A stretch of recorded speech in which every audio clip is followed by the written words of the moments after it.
कहानी की शुरुआत मॉन्यूमेंट वैली के उन रोंगटे खड़े कर देने वाले दृश्यों से होती है जिन्हें देखकर किसी की भी रूह कांप जाए। यहाँ की सपाट और सीधी पहाड़ियां जितनी खूबसूरत लगती हैं, असल में उतनी ही जानलेवा और धोखेबाज होती हैं। यहाँ पर हम देखते हैं कि 5 लोग इन सीधी पहाड़ियों पर चढ़ने की कोशिश कर रहे हैं। इन 5 क्लाइंबर्स में से 3 लोग एक ही फैमिली के सदस्य हैं। डैड का नाम रॉयस है, जो एक बहुत ही अनुभवी और पुराने पर्वतारोही हैं। उनके साथ उनकी बेटी एनी और बेटा पीटर भी हैं। इनके अलावा 2 और लोग इस टीम का हिस्सा हैं, लेकिन वो इतने एक्सपर्ट नहीं हैं और यही इस हादसे की सबसे बड़ी और काली वजह बनने वाली थी। सूरज की तेज तपिश और पहाड़ों की ऊंचाइयों के बीच ये 5 धीरे धीरे ऊपर बढ़ रहे होते हैं। वो 2 लोग जो रॉयस और उनके बच्चों से थोड़ा ऊपर चढ़ रहे थे, अचानक अपना बैलेंस खो देते हैं। पहाड़ की फिसलन भरी सतह पर उनका पैर टिका नहीं और अगले ही पल वो दोनों हजारों फीट की ऊंचाई से नीचे की तरफ गिरना शुरू कर देते हैं। अब सबसे डरावनी और रोंगटे खड़े कर देने वाली बात यह थी कि ये 5 लोग एक ही रोप यानी रस्सी से आपस में बंधे हुए थे। जैसे ही ऊपर वाले वो 2 लोग गिरे, उनके वजन के झटके की वजह से एक एक करके बाकी सभी लोग भी पहाड़ी की सतह से अलग हो गए। अब मंजर यह था कि 5 लोग हवा में सिर्फ एक ही रस्सी के सहारे लटके हुए थे, जो पहाड़ी के ऊपरी हिस्से में एक छोटे से हुक के सहारे अटकी हुई थी। लेकिन वह रस्सी और वह हुक इन 5 का भारी वजन संभालने के लिए डिजाइन नहीं किए गए थे। हवा के तेज थपेड़े और 5 लोगों का वजन उस रस्सी को धीरे धीरे कमजोर कर रहा था। इससे पहले कि सब एक साथ नीचे गिरते, जो 2 लोग सबसे ऊपर थे वो झटके की वजह से अब रस्सी पर सबसे नीचे लटक गए थे। तभी अचानक उनकी तरफ की रस्सी टूट जाती है और वो दोनों पलक झपकते ही गहरी खाई में जा गिरते हैं। अब उस रस्सी पर सिर्फ रॉयस, उसका बेटा पीटर और उसकी बेटी एनी बचे होते हैं। लेकिन मुसीबत अभी टली नहीं थी। वजन कम होने के बावजूद रस्सी धीरे धीरे अपने हुक से खिसक रही थी और वह हुक चट्टान से बाहर आने लगा था। रॉयस को तुरंत एहसास हो जाता है कि अगर कुछ ही सेकंड्स में वजन और कम नहीं किया गया तो रस्सी पूरी तरह उखड़ जाएगी और उसके दोनों मासूम बच्चे भी उसके साथ मारे जाएंगे। रॉयस अपनी बेटी एनी से चिल्लाकर कहता है कि वह पहाड़ी की किसी दरार में क्लैंप लगाने की कोशिश करे ताकि रस्सी को थोड़ा और सपोर्ट मिल सके और हुक पर दबाव कम हो जाए। एनी अपनी पूरी ताकत लगा देती है। उसका शरीर कांप रहा है, लेकिन उसका हाथ उस दरार तक नहीं पहुंच पाता जहां वह क्लैंप लगाकर सबकी जान बचा सके। रॉयस सबसे नीचे लटक रहा था और उसके ठीक ऊपर उसका बेटा पीटर था। रॉयस एक ऐसा पत्थर दिल फैसला लेता है जिसे सुनकर किसी का भी कलेजा फट जाए। वह अपने बेटे पीटर की तरफ देखता है। उसकी आंखों में पिता का प्यार और बच्चों को बचाने की तड़प साफ दिख रही थी। वह कहता है, पीटर, चाकू निकालो और मेरी रस्सी काट दो। पीटर और एनी यह सुनकर सन्न रह जाते हैं। एनी चीख चीख कर पीटर को मना करती है कि वह ऐसा खौफनाक कदम न उठाए। पीटर का पूरा शरीर कांप रहा होता है। वह अपने ही हाथों से अपने पिता की रस्सी कैसे काट सकता था। उसे पता था कि रस्सी काटते ही उसके पिता हजारों फीट नीचे गिर जाएंगे। आखिरकार अपनी आंखों में आंसू लिए और भारी मन से मजबूरी में पीटर चाकू से रस्सी काट देता है। रॉयस तेजी से नीचे गिरता है और अपनी जान दे देता है। अब कहानी यहाँ से 3 साल आगे बढ़ती है। उस भयानक हादसे ने पीटर की रूह को झकझोर कर रख दिया था। पिता की मौत का गिल्ट उसके मन में इस कदर घर कर गया था कि उसने पहाड़ों पर चढ़ना हमेशा के लिए छोड़ दिया। अब वह नेशनल जियोग्राफिक चैनल के लिए एक फोटोग्राफर के तौर पर काम करता है। वह पहाड़ों से कोसों दूर रहना चाहता था, लेकिन शायद किस्मत को कुछ और ही मंजूर था। जब वह एक डॉक्यूमेंट्री शूट कर रहा होता है तो उसे खबर मिलती है कि एक बहुत बड़ी और हाई प्रोफाइल टीम K2 पहाड़ पर चढ़ने की तैयारी कर रही है। K2, जिसे दुनिया की दूसरी सबसे ऊंची और सबसे जानलेवा चोटी कहा जाता है। पीटर को यह जानकर गहरा झटका लगता है कि इस टीम में उसकी अपनी बहन एनी भी शामिल है। एनी अब एक बहुत ही फेमस माउंटेनियर बन चुकी थी और पूरी दुनिया में उसका बहुत बड़ा नाम हो चुका था। वह अपने पिता के अधूरे सपनों को पूरा कर रही थी। पीटर अपनी बहन से मिलने के लिए बेस कैंप पहुंचता है। सालों बाद जब इन दोनों भाई बहन का सामना होता है तो वहां कोई खुशी या गले मिलना नहीं होता, बल्कि एक अजीब सी खामोशी और पुरानी नफरत दिखाई देती है। दरअसल एनी आज भी अपने पिता की उस मौत के लिए पीटर को ही जिम्मेदार मानती है। पीटर को पता चलता है कि 5 लोगों की एक टीम, जिसमें उसकी बहन एनी भी है, मंगलवार तक छोटी यानी पीक पर पहुंचने वाली है। इस पूरे मिशन का लीडर और पैसा लगाने वाला आदमी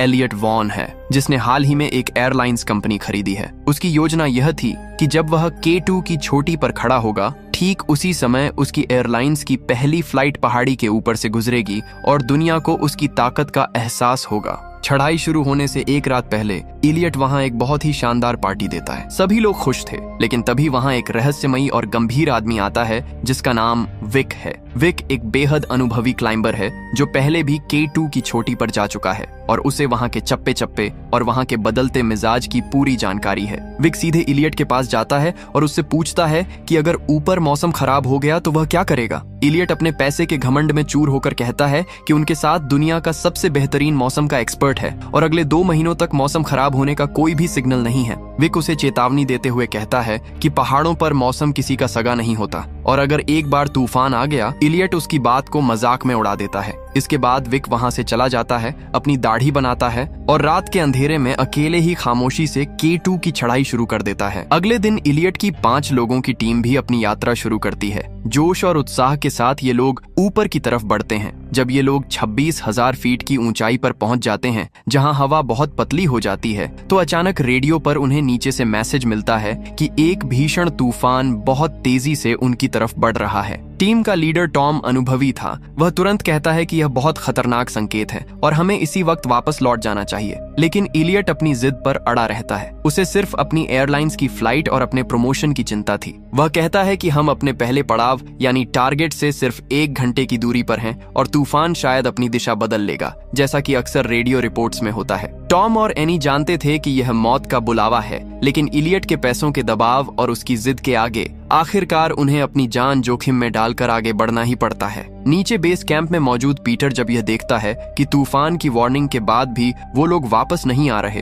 तो उसकी घबराहट बढ़ जाती है। उसे अपने पिता को खोने का दुख याद आता है। वह फिर से रेडियो पर टॉम से संपर्क करता है और चिल्लाकर बताता है कि दक्षिण दिशा से बहुत ही भयानक तूफान उनकी तरफ आ चुका है और अगर वो अब भी नहीं मुड़े तो कोई नहीं बचेगा। लेकिन इलियट एक बार फिर अपनी चिकनी चुपड़ी बातों से टॉम को कन्विंस कर लेता है। पीटर अपनी दूरबीन से बेबसी के साथ देख रहा होता है कि उसकी बहन एनी मौत के बिछाए हुए जाल की तरफ कदम बढ़ा रही है। वह पहले ही अपने पिता को खो चुका था और अब वह अपनी बहन को किसी भी कीमत पर खोना नहीं चाहता था। तभी ऊपर पहाड़ पर कुदरत का असली तांडव शुरू हो जाता है। अचानक एक भीषण बर्फानी तूफान आ जाता है। बर्फ की मोटी चादर और हड्डियों को गला देने वाली ठंड के बीच ये 5 लोग बहुत मुश्किल से आगे बढ़ रहे होते हैं। तभी अचानक एनी के पैरों के नीचे से बर्फ की एक बहुत बड़ी सतह खिसक जाती है और वह 2 चट्टानों के बीच बनी एक बहुत गहरी खाई में गिरने लगती है। क्योंकि ये सभी एक ही रस्सी से बंधे हुए थे, एनी के गिरने के साथ साथ बाकी लोग भी नीचे की तरफ खींचने लगते हैं। लेकिन किस्मत से जब एनी सतह से थोड़ा ही ऊपर लटक रही होती है,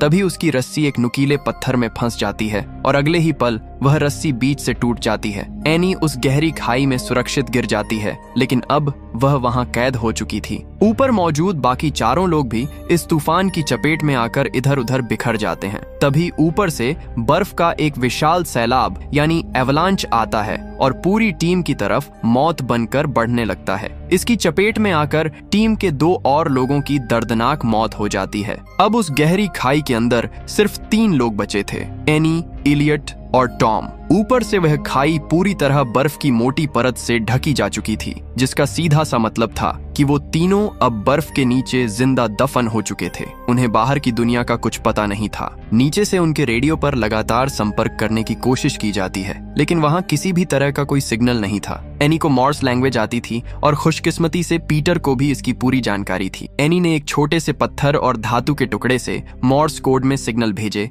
जो किसी तरह नीचे लगे यंत्रों ने पकड़ ली। पीटर को जैसे ही यह पता चला कि उसकी बहन अभी जिंदा है, उसकी जान में जान आई। लेकिन अब वक्त उनके खिलाफ था। विशेषज्ञों का कहना था कि इतनी ऊंचाई पर और इतनी ठंड में ये लोग 36 घंटों से ज्यादा जिंदा नहीं रह सकते, क्योंकि उनके पास ऑक्सीजन और जरूरी दवाइयों की बहुत कमी थी। सबसे बड़ी समस्या यह थी कि बर्फ के नीचे उनकी सटीक लोकेशन का पता कैसे लगाया जाए और वहां तक पहुंचने के लिए इतनी विशाल बर्फ की दीवार को कैसे हटाया जाए। यह नामुमकिन जैसा लग रहा था। पीटर अपनी बहन को बचाने के लिए खुद ऊपर जाने का फैसला करता है, भले ही उसकी अपनी जान चली जाए। इसके लिए वह आर्मी के पास जाता है और उनसे नाइट्रोग्लाइसरीन के शक्तिशाली बम मांगता है। ये बम इतने खतरनाक थे कि थोड़ा सा झटका या सूरज की सीधी रोशनी पड़ते ही ये अपने आप फट सकते थे। इलियट की कंपनी 50 लाख रुपए के इनाम का ऐलान करती है ताकि कोई और भी इस खतरनाक मिशन पर पीटर के साथ जा सके। पैसों के लालच में एक टीम तैयार हो जाती है, लेकिन सफर शुरू करने से पहले पीटर को सलाह दी जाती है कि उसे अपनी टीम में विक को जरूर शामिल करना चाहिए। विक वही अनुभवी आदमी था जिसने चढ़ाई से पहले इलियट को टोका था। था। विक का अतीत बहुत ही दर्दनाक था। 4 साल पहले उसकी अपनी पत्नी, जो एक मशहूर टूरिस्ट गाइड थी, इसी पहाड़ पर एक भयानक तूफान में लापता हो गई थी। विक उसे ढूंढने के लिए पागलों की तरह ऊपर गया था। उसे अपनी पत्नी की लाश तो नहीं मिली, लेकिन वह 3 और लोगों की जान बचाकर वापस ले आया था। इस कोशिश में उसके पैरों की उंगलियां ठंड की वजह से बुरी तरह गल गई थीं। वह आज भी अपनी पत्नी की आखिरी निशानियों को ढूंढने के लिए अक्सर इन खतरनाक वादियों में भटकता रहता था। पीटर और उसकी टीम हेलीकॉप्टर के जरिए विक के पास पहुंचती है। विक पहले तो मदद करने से साफ मना कर देता है, क्योंकि उसे पता था कि K2 पर इस वक्त जाना सीधे मौत को दावत देना है। लेकिन जब पीटर उसे याद दिलाता है कि उसने सालों पहले उसके पिता रॉयस के साथ एवरेस्ट की चढ़ाई की थी, तो विक की पुरानी यादें ताजा हो जाती हैं और वह मान जाता है। वह टीम का लीडर बनते ही कहता है, ये कोई रिकॉर्ड बनाने की चढ़ाई नहीं है, ये एक रेस्क्यू मिशन है और यहाँ हर कदम मेरी मर्जी से उठाया जाएगा। दूसरी तरफ बर्फ की गहरी गुफा में फंसे तीनों लोगों की हालत हर बीतते मिनट के साथ खराब होती जा रही थी। ठंड इतनी ज्यादा थी कि खून जमने लगा था और ऑक्सीजन की भारी कमी की वजह से टॉम के फेफड़े जवाब दे रहे थे। उनके पास सांस लेने में मदद करने वाली एक बहुत ही जरूरी दवा थी। इलियट अपनी पुरानी फितरत के मुताबिक यहाँ भी बहुत स्वार्थी निकला। वह अपनी दवा किसी और के साथ शेयर नहीं करना चाहता था, भले ही टॉम मर जाए। वह चाहता था कि टॉम जल्दी खत्म हो जाए, ताकि उसके हिस्से की दवा इलियट खुद इस्तेमाल कर सके और ज्यादा वक्त तक जिंदा रह सके। लेकिन एनी का दिल पसीज गया और उसने छिपकर अपने हिस्से का इंजेक्शन टॉम को लगा दिया। इलियट को जब इस बात का पता चला तो वह गुस्से से पागल हो गया और एनी को बुरा भला कहने लगा। इधर बाहर की दुनिया में पीटर और विक की टीम अपनी जान हथेली पर रखकर ऊपर बढ़ रही थी। उनके पास वो खतरनाक नाइट्रोग्लाइसरीन के बम थे, जिन्हें वे साए की तरह बचाकर ले जा रहे थे। रास्ते में कुदरत उनके सब्र का इम्तिहान ले रही थी। एक टीम के बम में लीकेज हो जाती है और जैसे ही उस पर सूरज की पहली किरण पड़ती है,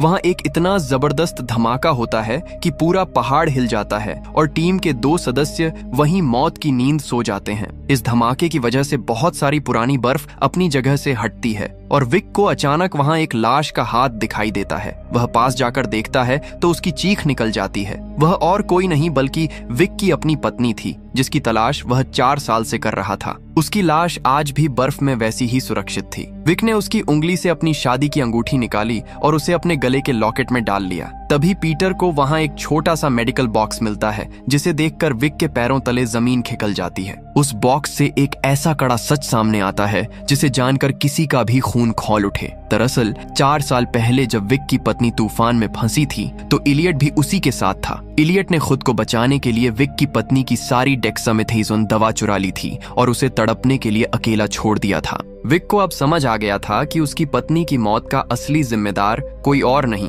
बल्कि यही इलियट है। विक के दिल में बदले की आग जलने लगती है और वह तेजी से उस गुफा की तरफ बढ़ता है जहां इलियट छिपा था। रात का वक्त हो चुका था और एनी की हालत बहुत ज्यादा नाजुक हो गई थी। वह रेडियो पर पीटर से संपर्क करती है और कमजोर आवाज में कहती है, पीटर, तुम वापस चले जाओ, हम में से कोई भी सुबह का सूरज नहीं देख पाएगा, अपनी जान जोखिम में मत डालो। पीटर उसे ढांढस बंधाता है, लेकिन उसके खुद के आंसू नहीं रुक रहे थे। उसी रात इलियट अपनी हैवानियत की सारी हदें पार कर देता है। जब एनी बेहोशी की हालत में सो रही होती है, इलियट रेंगते हुए टॉम के पास जाता है और उसे हवा का एक खाली इंजेक्शन लगा देता है। हवा का बुलबुला टॉम की नसों में जाते ही उसका दम घुट जाता है और उसकी तुरंत मौत हो जाती है। जब एनी की आंख खुलती है तो वह टॉम के शरीर को ठंडा पाती है और पास ही गिरी हुई खाली सिरिंज देखकर समझ जाती है कि इलियट ने अपनी दवा बचाने के लिए टॉम का कत्ल कर दिया है। तभी गुफा की छत से बर्फ गिरने लगती है और उन्हें ऊपर से हल्की सी रोशनी की किरण दिखाई देती है। पीटर और विक ठीक उसी जगह पहुंच चुके थे।